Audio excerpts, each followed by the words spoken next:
Now, last Sunday, we brought you what it takes to invest in the Democratic Republic of Congo. In our second and last part of the series, our special correspondent Alex Chamada reports on why Kenyans living there want both Kenya and the DRC to step up free movement of people between the two countries.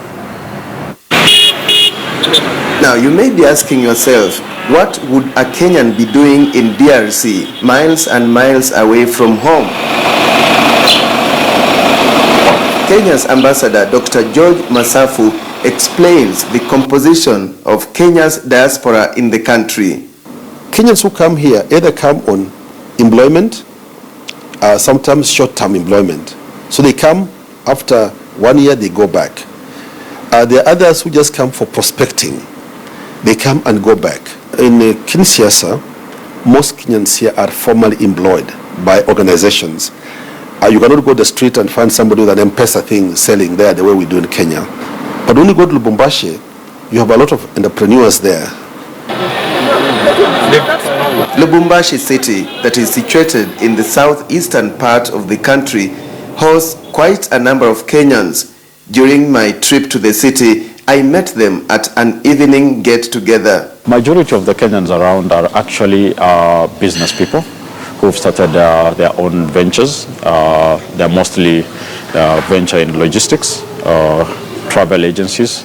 Also, we do have majority are in petroleum businesses, whereby most of those petroleum companies are actually Kenyan-owned. We can export human resources, and whatever we get can be reinvested back at home and creating jobs back at home. The systems there are not working straight, and a lot of places you need guidance on how business should be conducted. Those are the challenges that the Kenyans face. They don't know where to get the proper documentations. They don't know which officers to contact in case of any challenges that they get with any government officers. The embassy is in Kinshasa, and they come here maybe twice or 3 times in a year. So the main challenge is the Kenyans getting to enter the market in Katanga province. What the association has been doing is, through other members who are doing the same business, we encourage or advise people who are coming into the market on what they require for them to successfully set up business here in Katanga. In the region, there are different economic blocs like the East African Community, SADC and COMESA. Do those regional blocs have any implications on the economic relationship between Kenya and DRC? All these regional blocs are looking at how to integrate our market. I think the purpose mainly are the same. And in intra-Africa trade. So, and even we are looking into how to put all those blocks together under one umbrella. With that in mind, excellence in business across the region, despite the existence of different economic blocs, is exemplified by yet another Kenyan company, Has Petroleum. Lubumbashi city is the hub of the company's operations in DRC. Has Petroleum is a regional oil marketing company with significant presence in East Africa and the Great Lakes region. In DRC, the bigger clients are the mines because they take volumes and volumes, but the other ones are the retail. We have our retail network whereby we supply small companies who are doing maybe manufacturing, who are doing the plastics, who are doing let's say milk, who are doing farming. So we supply to other kind of clients. No. Has started operations in DRC 10 years ago. For DRC, they started with Tanzania, whereby they built a 25 million liters depot, which will serve Rwanda, Burundi, DRC, and Zambia.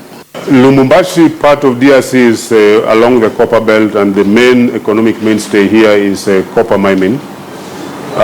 For copper mines, they need fuel both for running their machines and also for power generation.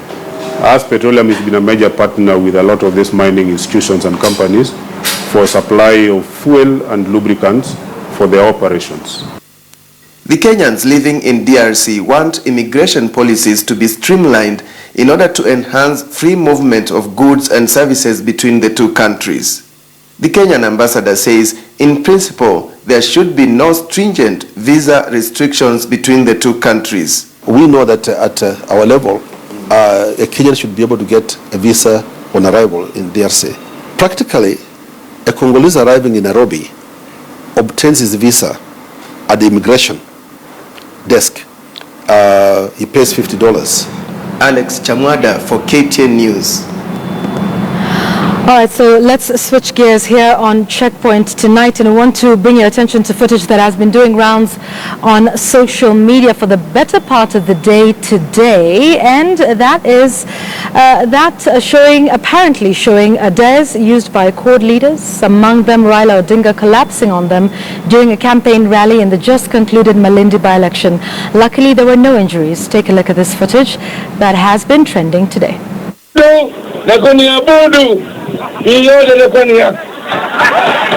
Lakini Yesu akamwambia wewe shetani, nenda mbali shetani.